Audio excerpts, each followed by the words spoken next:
Evet, şimdi araçtayız, yola çıkıyoruz. Açıkçası bizim planımız böyle değildi. Nasıldı? Biz buradan karakoldan Almatı'ya sürecektik. Ama daha sonra birkaç bisikletliyle, buna Mali de dahil, oldukça yolun kötü olduğunu söylediler. Biz de dedik sınıra kadar bir araçla gidelim. Celil'in aracıyla gidecektik, hostelin sahibi. Tabi bir ücret karşılığında. Sonra Celil dün akşam bize şey dedi, Mügel de Almatı'ya gitmek istiyor dedi. Tanıştığımız Kanadalılardan bir tanesi. Gerçi Avustralyalı kendisi. Avustralya'ydı değil mi Mügel? Evet. Avustralyalı. Biz de dedik hani bir soralım, eğer gitmek istiyorsa belki biz de düşünürüz dedik Almatı'ya kadar. Miguel tamam dedi. Şimdi biz de öyle olunca dedik tamam Almatı'ya kadar gidelim. Zaten hani karakolda bizim bu Orta Asya yolculuğumuz bitiyor. Almatı'dan uçağımız var Güney Kore'ye. Miguel de geldi sabah, Kodiler falan da geldi. Tekrardan onları görmek de çok güzeldi. İşte bisikletleri yükledik. Yasemin ve benim bisikletim arkada. Miguel'inki yukarıda. Çantalar içeride. Böyle karman çorman bir ortam. Şöyle göstereyim. Yasemin burada. Çantalar, bisikletler falan. Bu arada Yasemin bak bakayım bir. Yasemin'in arkadaşlar gözlükten kaynaklı güneş yanıklarını görüyorsunuz. Sora gibi oldu. Aynen. Öyle şimdi yola çıkıyoruz. Artık Almatı'da görüşürüz.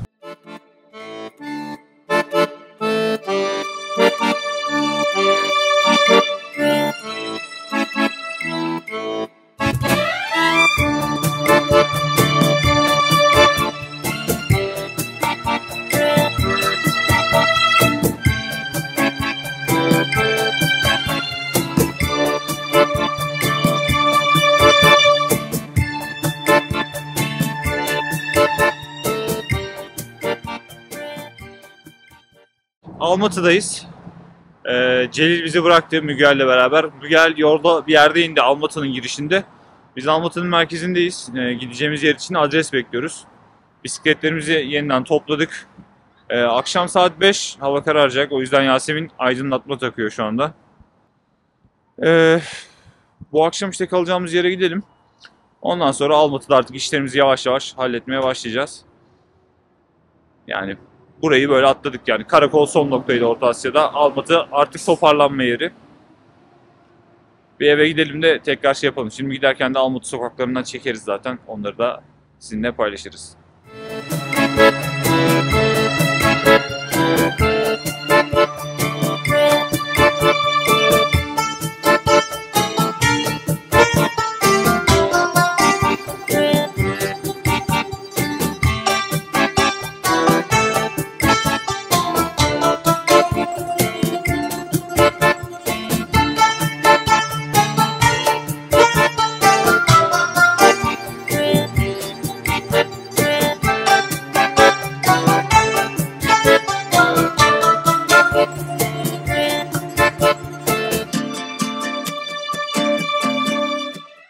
Evet, bir süredir Almatı'dayız ama gerçekten çok sancılı süreçler geçiriyoruz. Yani Almatı'da kalacak yer yok. Rusya'daki seferberlik ilanından sonra her yerde olmuş, her yer. Burada bir hostel ayarladık. Kötünün iyisi diyelim. Yatakhanede kalıyoruz. Yasemin ayrı bir yerde, ben ayrı bir yerde kalıyorum. Yani Almatı'da, sadece Almatı'da değil bütün bölgede şu anda yer yok. Oteller gecelik 1000 dolardan başlıyor. Airbnb'ler gecelik 3000 lira, 4000 lira. Herhangi bir hostel, herhangi bir yer yok arkadaşlar. Yani çok stresli bir durumda. Yani hostel bisikletleri ve çantaları kabul etmedi. Burada bir bisikletçiye bıraktık bisikletleri ve çantalarımızı. Onlar da orada bekliyor. Neyse dedik, biz hadi ayarladık her şeyi. Artık kalacak bir yerimiz var dedik. Ama gelin görün ki çok daha büyük bir problem çıktı karşımıza. Biliyorsunuz Güney Kore biletimiz var bizim 12 Ekim'de. Daha doğrusu 11 Ekim gecesi 12 Ekim'de Güney Kore'de olacağız. Güney Kore Türk vatandaşlarından 90 gün boyunca vize istemiyor. Sadece bir online var. İşte Kore Electronic Travel Portal diye öyle bir portalları var. Oradan başvuruyorsunuz. Neyse ben böyle gece uyku tutmadı hostel'da Seul videoları izliyorum hani bilgimiz olsun diye. Hayta Yollarda diye bir kanalda Seul videosunu izlerken İbrahim orada anlatıyor. İşte Seul'a giriş süreçlerinin ne kadar sancılı olduğunu falan filan. Almamışlar. 15 tane Türk vatandaşı varmış. Hepsini geri göndermişler. bu arkadaşımızı da influencer olduğuna yani ikna etmiş, hesaplarını göstermiş, pasaportlarını göstermiş, işte damgaları göstermiş falan, zar zor kendini ülkeye aldırmış.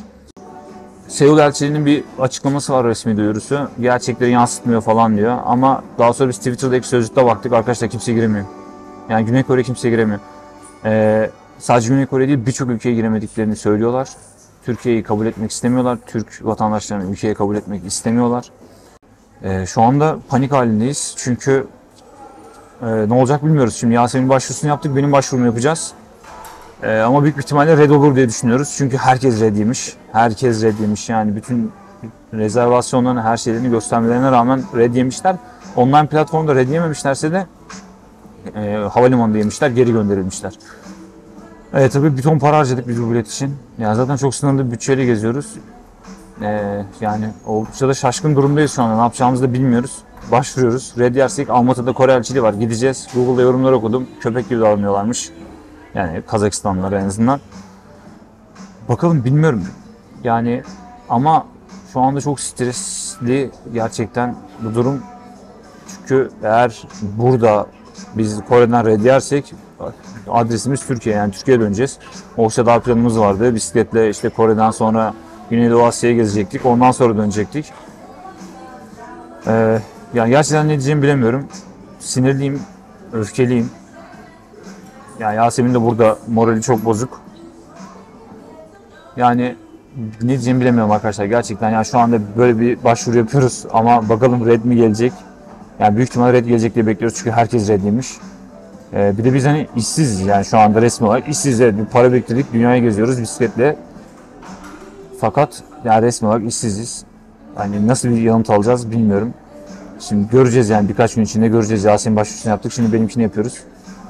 Bakalım, biz başvuruları tamamlayalım. Sonra gene burada size bilgi vereceğiz yani ne olduğuna dair. Yani umarım böyle bir aksilik yaşanmaz. Neyse, ben de yapayım başvuruyu. Bakayım ne olacak. Yasemin'ki değerlendirmede. Evet, ben de başvurumu yaptım. Bir yandan da internetten böyle Twitter'da, diğer mecralarda bakıyorum. Hani ne olmuş ne bitmiş diye. Ama böyle ciddi oranda hep red var. Hep red haberi var.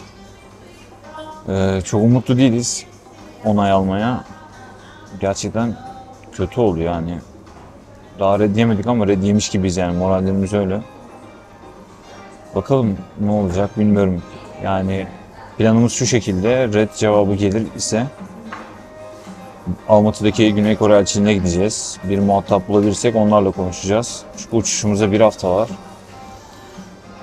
Oradan da bir sonuç çıkmazsa artık biletleri bir şekilde kesintili olacak büyük bir ihtimalle, iade edip muhtemelen Türkiye'ye dönüş bilete bakacağız. Çünkü buradan başka bir yere gitme şansımız da yok. Hani Tayland diyorduk ama Tayland da Güney Kore aktarmalıydı. O nedenle bisiklet turu aslında Kırgızistan karakolda bitmiş oluyor. Almatı'da ne yaptık derseniz arkadaşlar, hiçbir şey yapmadık şu ana kadar. Kalacak yer stresi, üstüne bir de bunun stresiyle öyle günleri öldürüyoruz. Yani ne bir yere gittik, ne gezdik Almatı'yı. Çok tadımız tuzumuz yok. Bakalım, sonuç çıksın, bakacağız artık. Olmazsa Türkiye'ye dönüş gözüküyor. Türkiye'ye döndükten sonra da muhtemelen bisikletle bir tur yapmayız. Bir yere gitsek de bu bisikletle olmayacaktır. Yani gerçi belli de olmaz. Yani bisikletle uçak yolculuğu biraz zahmetli oluyor. Daha kutu koli de bulmadık. İşte bir koli bulacağız. Bisikletleri kolilememiz lazım. Yani zaten eğer red cevabı alırsak yani çok bir motivasyonumuz da kalmayacak bisikletle bir tur yapmak için. O yüzden beklediğimizden çok daha erken, planladığımızdan çok daha erken Türkiye'ye döneceğiz. Bakalım, bir yandan da gözüm ekranda, hani tabii hemen çıkmaz bunun sonucu ama insan merak ediyor, bakıyor. Gerçekten son derece can sıkıcı oldu ya. Yani canım hiçbir şey yapmak istemiyor açıkçası. İşte sonuç çıkınca tekrardan haber veririm. Başvuruda şöyle bir şey arkadaşlar: işte pasaportunuzun fotoğrafını koyuyorsunuz. İşte bazı bilgiler dolduruyorsunuz. Çalışıyor musunuz, çalışmıyor musunuz, geliriniz nedir falan filan. Ama şöyle bir şey var, yani bu uçak bileti alınmadan önce havayolu firması almadan önce bunun onay belgesini sorsa çok daha iyi olurdu. Biz açıkçası bilmiyorduk böyle bir durumun olduğunu. Yani çünkü dış deniz sitesine giriyorsunuz, 90 gün vize var yani. Öyle olunca da direkt aldık yani biz bileti. Ama deselerdi ki önce böyle bir onay almanız lazım. Biz önce bu onayı alır, ondan sonra uçak biletini alırdık. Neyse bakalım bekleyelim, ona göre bir bakacağız çaresine. Şimdi arkadaşlar biz gelecekten gelip şöyle bir araya girelim. Bu videonun 7 ay sonrasından size sesleniyoruz. Çünkü videoyu size hazırlarken şunu fark ettik. Biz heyecandan bu keto sürecinin sonucunda neler oldu onları söylemeyi unutmuşuz.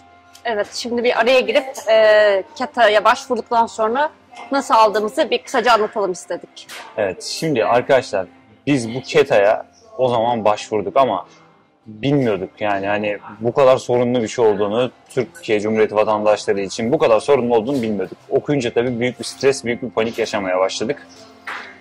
Ardından biz başvurumuzu yaptık ama tabii biz işsiziz, işte geziyoruz falan. İnternette okuduğumuz insanlar böyle emekli, işte Almanya'da yaşıyor, işi var, gücü var, seyahat planları dört dörtlük.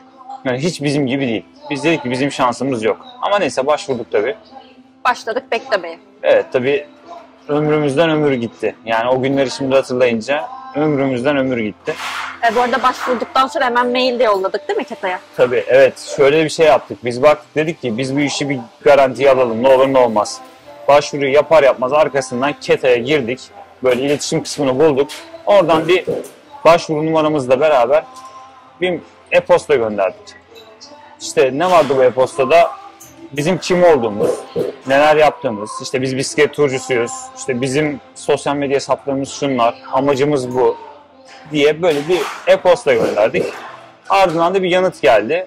Hemen yanıt da veriyorlar. Evet. Yani teşekkür ettiklerini, işte sürecin olağan bir akışı olduğunu, o akış üstünde devam edeceğini söylediler. Evet. Tabii biz bir 2-3 gün bekledik. Evet, 2-3 gün bekledik. Sonra 2-3 gün sonra ben bir yerdeydim, hatırlamıyorum. Yasemin başka bir yerdeydi. İlk bana e-posta geldi, ona e-postası. Ben şok oldum. Çünkü gerçekten red bekliyordum. Sonra da Yasemin'e geldi. Yani bizim bu sürecimiz bu şekilde oldu arkadaşlar. Eğer bunu detaylı olarak da okumak isterseniz açıklamalar kısmına bizim blogumuzda bir Buket ile ilgili bir yazı yazmıştık. Onu ekleyeceğiz. Evet, alım süreciyle ilgili biraz olsun işlerinizi kolaylaştırır. Ama alamayan hala çok var. Yani 7 ay geçti. Geçtiğimiz günlerde bir takipçimiz yine Almanya'da yaşayan, işi gücü olan, hali vakti yerinde bir takipçimiz evet. Ketoya başvurdu. Onay vermemişler. Daha sonra dedik bir de mail atın. Hani tekrar başvurup mail atın. Öyle de yaptık. Yine vermemişler. Yine İngiltere'den aynı şekilde başka bir takipçimiz yazmıştı. O da aynı şekilde hani red aldı. Valla biz aldık ama nasıl aldık o onayı inanın hala biz bile bilmiyoruz. Evet. Yani neye göre onay veriyorlar, neye göre onay vermiyorlar gerçekten çözemedik yani. Biz o zamanın böyle heyecanından, stresinden arkadaşlar bunu anlatmayı unutmuşuz. Şimdi kurguyu yaparken fark ettik dedik bir gelecekten gelelim, bir seslenelim. Şu anda Tayland'dan geliyor bu video. Sonra tekrar biz geleceğe geri dönelim. Siz de videolarımızda böyle bize doğru yaklaşmaya başlarsınız. Evet o zaman kaldığımız yerde gelin Almatı'yı gezelim. Hadi gidip Almatı gezelim biraz. Evet Almatı'da biraz kalacak yeri zor bulmuştuk. Şimdi bir hostel'da kalıyoruz. Burasının adı West Point Caprice. Şehirde başka şubeleri de varmış ama yer yoktu sadece. Burada yer vardı. Bir kapsül hostel. Aslında böyle bir kutu gibi bir şeyin içine girip orada yatıyorsunuz. Ama sanırım yer yoktu. Beni bu 4 kişilik odaya verdiler. Yasemin kapsül tarafta yatıyor. Açıkçası bence daha iyi çünkü özel bir alanınız oluyor aynı zamanda. Yani burada öyle özel bir alanınız yok. 4 kişilik bir oda burası. Yani çok dar bir yer ama idare ediyor. Ben burada yatıyorum. Burası benim yatağım. Burada Rus bir arkadaş yatıyor. O da Rusya'daki seferberlikten kaçmış gelmiş. Altta da 2 tane kazak yatıyor. Yani kötünün iyisi bir yer. Çok kötü diyemem, en azından temiz yani. En azından oradan kurtarıyor. Şimdi gidelim bir diğer tarafları da göstereyim hostel'ın. Yani şöyle çok daha iyi hostel'larda kaldık. Ama çok kötü hostel'lar da gördük. Burası iyi ya. Hani böyle birkaç gün kaldıktan sonra değerlendirmem değişti. İyi. Temiz en azından. Şimdi bir diğer taraflara bakalım. Orayı da göstereyim size.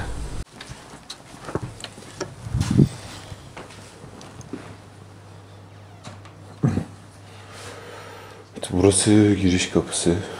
Hemen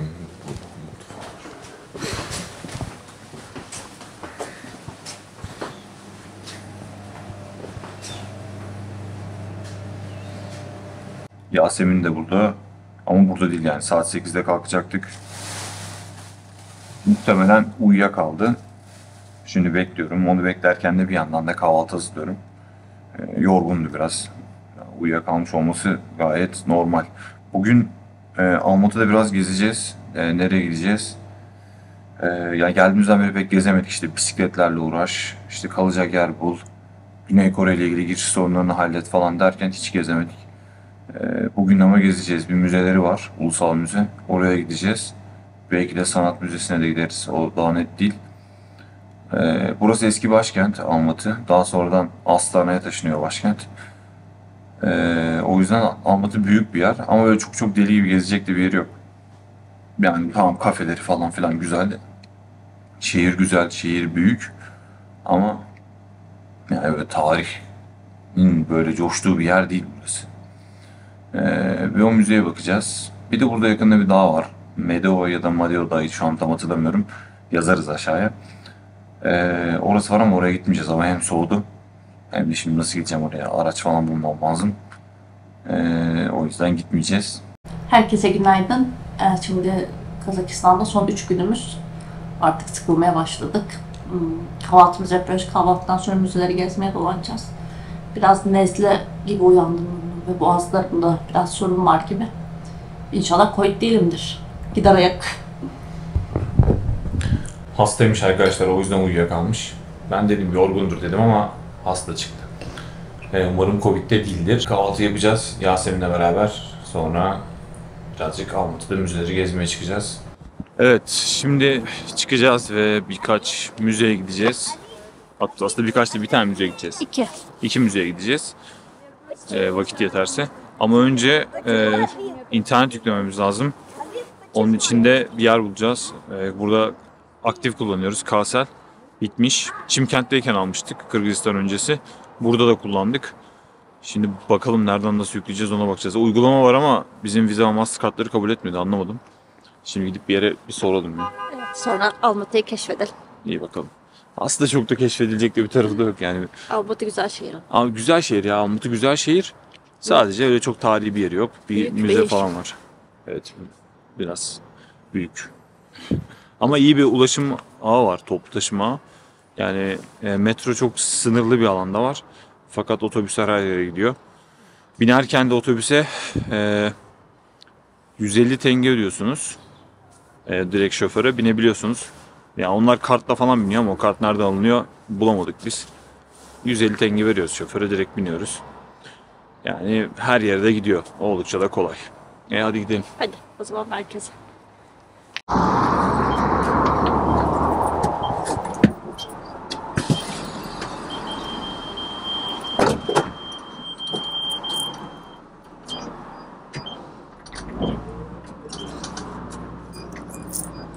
İki.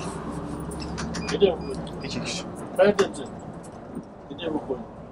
No Russian, no Kazak, English. Or Turkish. Aynen sözüm.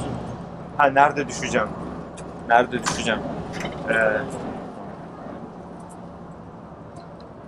Vatan. Sadece.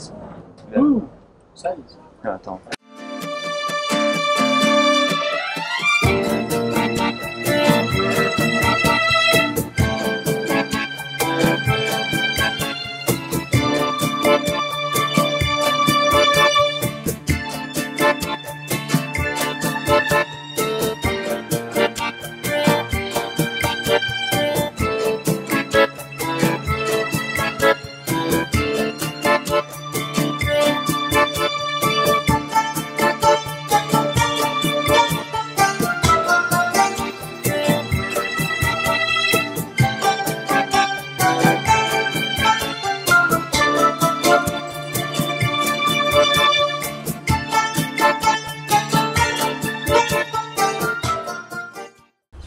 Evet, şimdi müzeden çıktık. Kazakistan Devleti Merkez Müzesi burası. Açıkçası hayal kırıklığı oldu. Altın elbiseli adam burada değil zaten, Astana'da. Burada bir kopyası var. Müzede de bir şey yok arkadaşlar. Giriş kişi başı 500 tenge. Yani bence çok değecek bir şey yok açıkçası içeride. Kesinlikle. Yani Yasemin bile buna katılıyorsa gerçekten yoktur. Ne gördüm ilginç? Dinozor kemiği falan gördüm. Yani dinozor fosili gördüm. Bana en ilginç gelen şey oydu. Onun dışında çok da bence yok. Evet, genel olarak Kazakistan'la ilgili şeyler vardı. Etnografi ile alakalı. Ya evet hani öyle birkaç parça şeyler ama çok farklı, ilginç bir şey gördüğümüzü söyleyemem. O yüzden bence yani vaktiniz varsa ziyaret edin ama yoksa da gelmedik diye üzülmeyin. Kısacası bu. Evet, biz öyle biraz dolanacağız. Spontane Almatı'da gezeceğiz. Evet, katedral var. Büyük bir Belki park. oraya gideriz. Şimdi oraya doğru yol alalım. Arkadaşlar, burası Almatı'nın merkezi. Şu parkın büyüklüğünü görüyor musunuz? Tam merkezdeyiz şu anda. İstanbul'un merkezini düşünün. Böyle bir park hayal edin.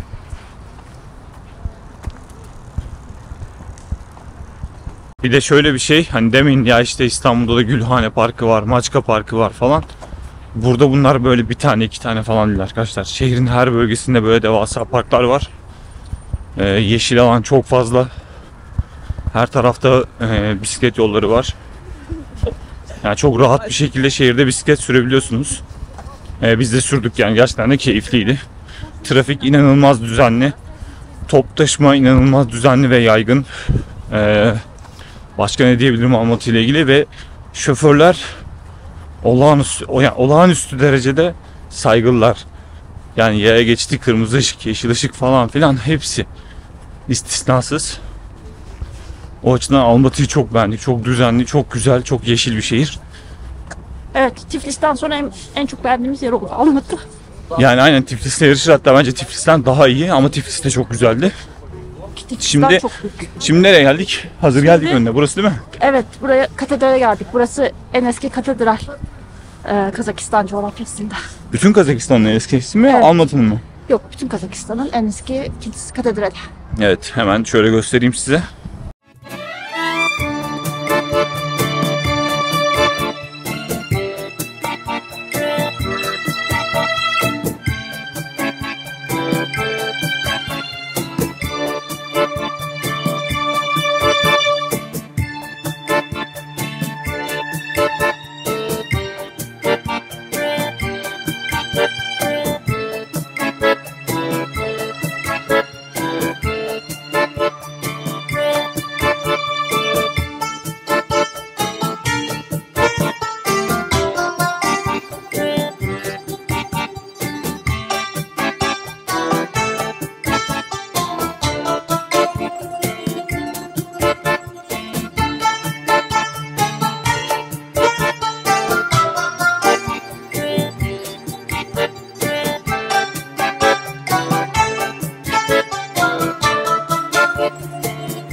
Evet, Almatı'daki son günümüz. Evet. Yani son gecemiz diyelim. Hani ne yapacağız? Daha doğrusu ne yaptık? Bisikletçiye gittik, bisikletleri koliledik. Ama herhalde bagaj sınırını aşacağız yine. Yani biraz ağır oldu. Şimdi de kıyafet çantamızdaki kıyafetleri biz vakum torbasına yerleştirdik. Çok pratik oluyor bu yolculuklarda. Ama şimdi şöyle bir problem var. Elektrikli süpürge bulamıyoruz. O yüzden böyle çantayı aldık. Yanımızda taşıyoruz. Araba yıkamacı arıyoruz. Araba yıkamacılara gidiyoruz. Bir tanesine gittik, izin vermedi kullanmamıza. Anlamadık ama vermedi izin. Şimdi başka bir alternatif arıyoruz. Bakalım bulabilecek miyiz? İnşallah buluruz. Yani büyük şehirlere gelince arkadaşlar yardımseverlik bitiyor. O aklınızda kalsın yani. Çok nadir şanslıysanız böyle iyi birilerine denk gelip hani yardımcı oluyor. Biz Almatı'da çok az denk geldik böyle kişilere. Bakalım. Bir an önce gitmek istiyoruz. Evet, artık bir an önce gitmek istiyoruz. Çünkü Almatı bizim için gerçekten çok gereksiz oldu. Neyse Aynen. yarın gidiyoruz. Aynen, bizim için biraz zor oldu Almatı ama artık idare edeceğiz. Bir gece daha sonra gidiyoruz. Bakalım Güney Kore nasıl olacak? Girebilecek miyiz Güney Kore'ye? Onu da artık yarın göreceğiz. Daha doğrusu öbür sabah göreceğiz.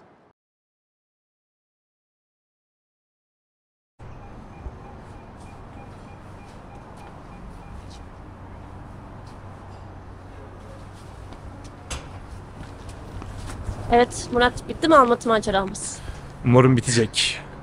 Bu gece Evet. umarım bitecek. 11 gündür Almatı'dayız. Çok uzun bir süre oldu Almatı için. Ne yaptınız deseniz hiçbir şey yapmadık arkadaşlar. Şu karşıda bir kafe var. Her gün gittik orada oturduk. Yani Şimdi İşte- son bir kez daha oturacağız. aynen, şimdi son bir kez daha oturacağız. Yani çok bir şey yok burada böyle yapılacak. Açıkçası. Yani çok da bizim başka da işlerimiz vardı. Hani bu işte sosyal medyaydı, size video hazırlama falan filan. Onlara biraz vakit ayırdık. Onun dışında da biraz dinlendik işte. Şimdi bakalım Kore maceramız nasıl olacak? Evet. Göreceğiz. Evet. Havalimanında falan görüşürüz. Evet, o zaman görüşürüz.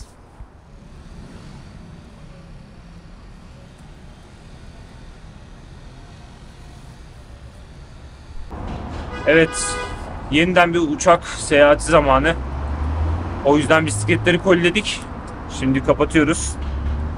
Umarız 23 kilonun altındadır hepsi, her şeyimiz. Yoksa ekstra bir fatura çıkıyor.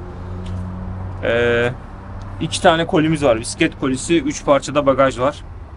Artık biraz daha hafifiz. O yüzden daha az eşyamız var. Bakalım, gidip göreceğiz. Gece 11'de uçuş.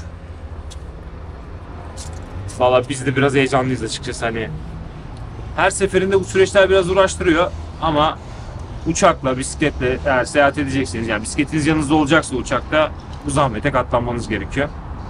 Bizim de bu bisikletle 4. uçuşumuz. Yok, salladım mı? Bir tane evet, Tebriz'e uçtuk. Gürcistan'dan Aktau'ya, Aktau'dan Nukus'a, şimdi de Almatı'dan Seul'a uçacağız. Bu da 4. uçuş. Evet, kutu işini bitirdik.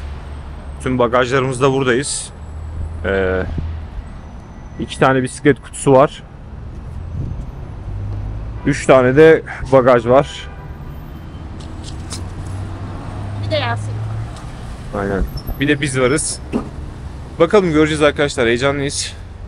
Kore. İlk önce derdimiz Kore'ye alınmak. Ondan sonra bakacağız artık devamına. Bu bisikletleri açıp havalimanında falan kuracağız. Umarım zarar görmeden giderler. Daha önce tabii gittiğimiz yerlerde Türk olduğumuz için oldukça yardım görüyorduk. Hem dil de ortaktı. Bir şekilde konuşabiliyorduk. Orada iş tamamen farklı. Gidip göreceğiz artık. Evet, bakalım neler karşılayacak. Görüşürüz.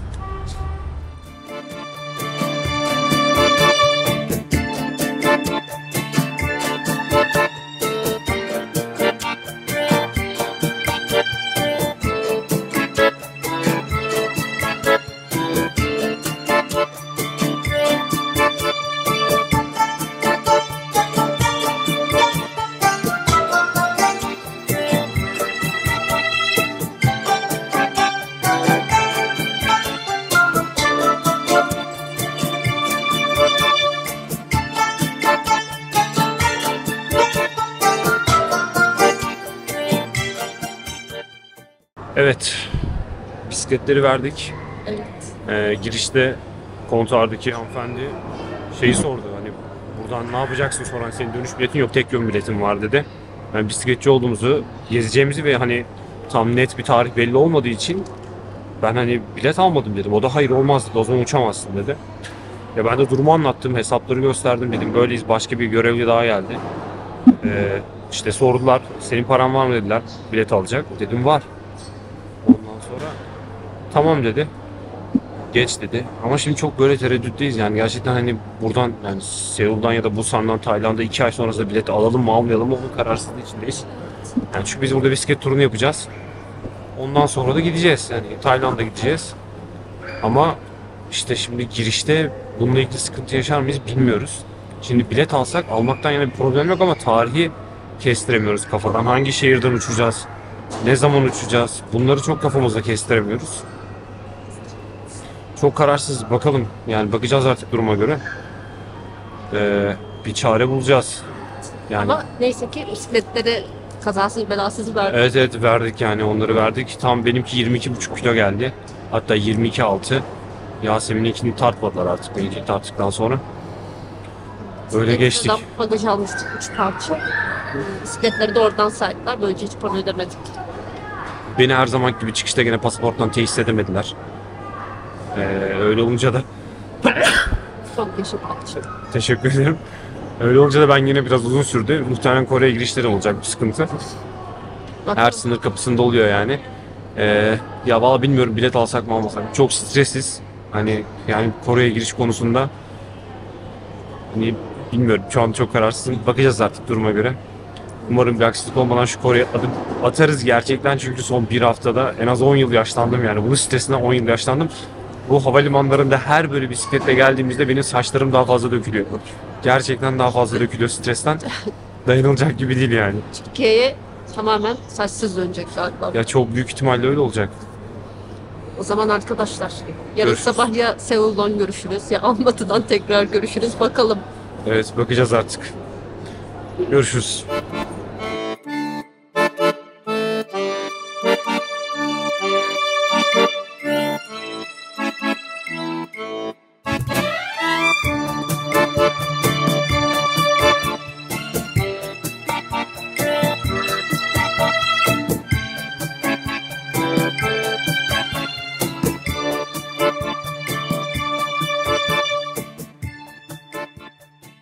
Bu bölümü beğendiyseniz ve yolculuğumuza destek olmak isterseniz Videomuza süper teşekkür gönderebilir ya da katıl butonu ile kanalımıza üye olabilirsiniz.